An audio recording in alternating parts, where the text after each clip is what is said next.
gentlemen, we are going to open these doors in 30 seconds. The Folger Shakespeare Library on Capitol Hill is home to a massive collection of Shakespeare-related books and manuscripts. The Folger's open. And it just got a makeover. 11 years in the making. The collection that's here at the Folger dwarfs any other collection connected to Shakespeare, who saw the world in all of its complexity and invited people to reimagine it or to even learn more. And the Folger is a wonderful place to do that. The collection that's here is rare and precious, and the living presence of this writer needs to be celebrated. That led to our master plan and the creation of this project to put the pieces together to engage people with different experiences in a modern context. The marriage of contemporary with classical is so important because it's a metaphor for Shakespeare, too. The original mission of the Folger was defined by the founder, Henry Folger, who was a great collector of Shakespeare books and manuscripts.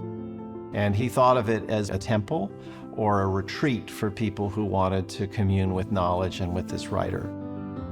What we've become is the research library at our core, but we knew that this place had so much potential as a landing point for arts, humanities, culture, poetry, music. This building sings with all of this beautiful architecture, the interior, and reminds you of the world that Shakespeare came up in and produced theater in. The problem, though, was the building looked like a bank, and it was not physically accessible. And the treasures that we have, the rare books and manuscripts, could be more accessible.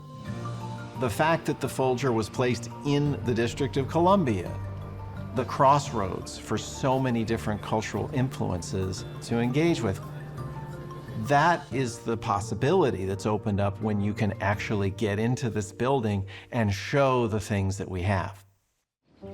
The renovation is really a reimagining of a classical building that honors it and its beauty, but that also creates a modern context.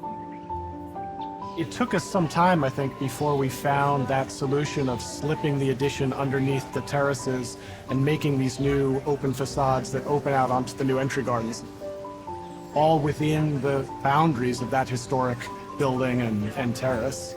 The landscape invites you down and says, I'm going to bring you into this beautiful modern entry floor that has canopy galleries where you can see rare books and manuscripts and you can have experiences.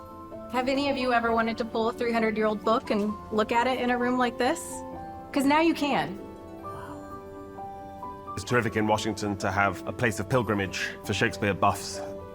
I think many British people would be surprised, would be amazed that Washington, D.C. is also a major Shakespeare hub.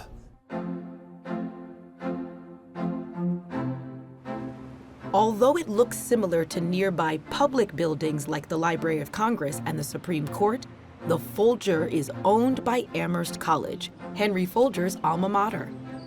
Henry Clay Folger comes to Amherst College in the 1870s, and Shakespeare at that time is part of the culture there.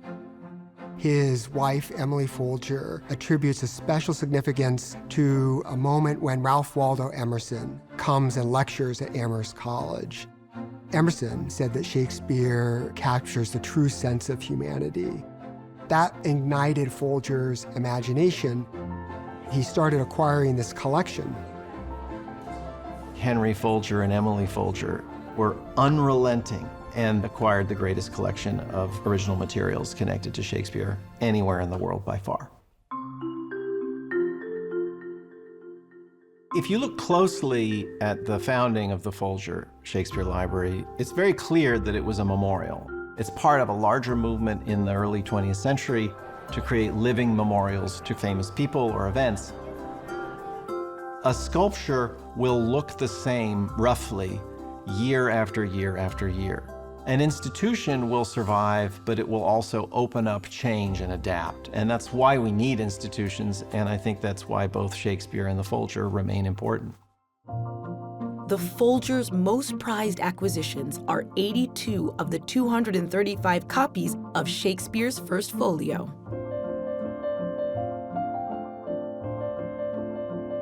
Shakespeare's First Folio, for many years, has been in the furthest corner of the deepest vault, and now it's going to be inside the front door. One of the ways we're going to share different aspects of these books is by turning the entire case into a data visualization. Each shelf location where a copy of the book is will have a light to show you different things about the books. Which are the copies owned by women? Which of the copies are in the earliest bindings? Because many of these, over 400 years, have been bound and rebound multiple times. You're seeing 82 books, and each one of these has variations that tells us something about the 400 years since these books were first printed. We take things that are older, that are respected, that have been around for a while, and we figure out how to reimagine them. The Folgers Conservation Lab is in charge of ensuring these rare and valuable works can be safely displayed for all to view. We are now in our conservation lab, where Rachel is going to show us a little bit of the work that is done on these materials. I have here a second folio. When it came to us, this upper board was detached. We want to restore stability so it can be safely handled and used. Which you can see, it looks much better now. It really does. This is a book from the 1530s. It's a French school book of Greek and Latin texts. And this image that you see here is a printing press. Yes. And so this is within 100 years after the printing press was first used in Europe, and here's a depiction of one of these books being made, in essence. Not only are the books important, but who's handled the books is important. There's a way of using biology to track who's handled this book, where did it go. The boards that are in a book have tree rings. Those tree rings have data about climate.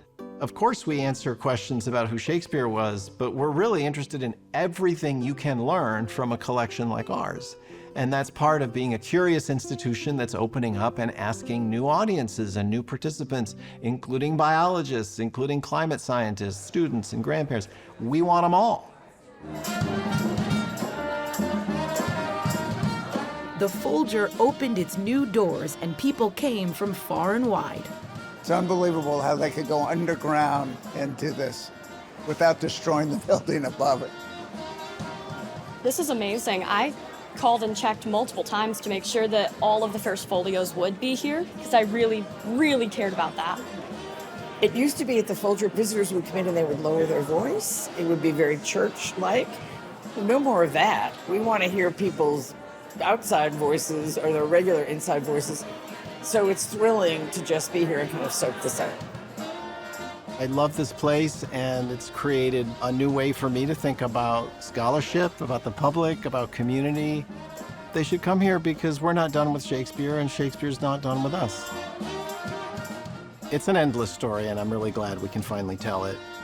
The Folger Shakespeare Library is one of the great research libraries in the world, but it is also a cultural destination. Just 4 blocks from Capital South Metro, the Folger Shakespeare Library is open Tuesday through Sunday. Learn about theater and music performances, community events, teacher resources, and more at folger.edu. Hi, I'm Felicia Curry, host of WETA Arts. To get more ideas on what to see and do in the DC arts community, be sure to subscribe to our channel. Thank you for your support.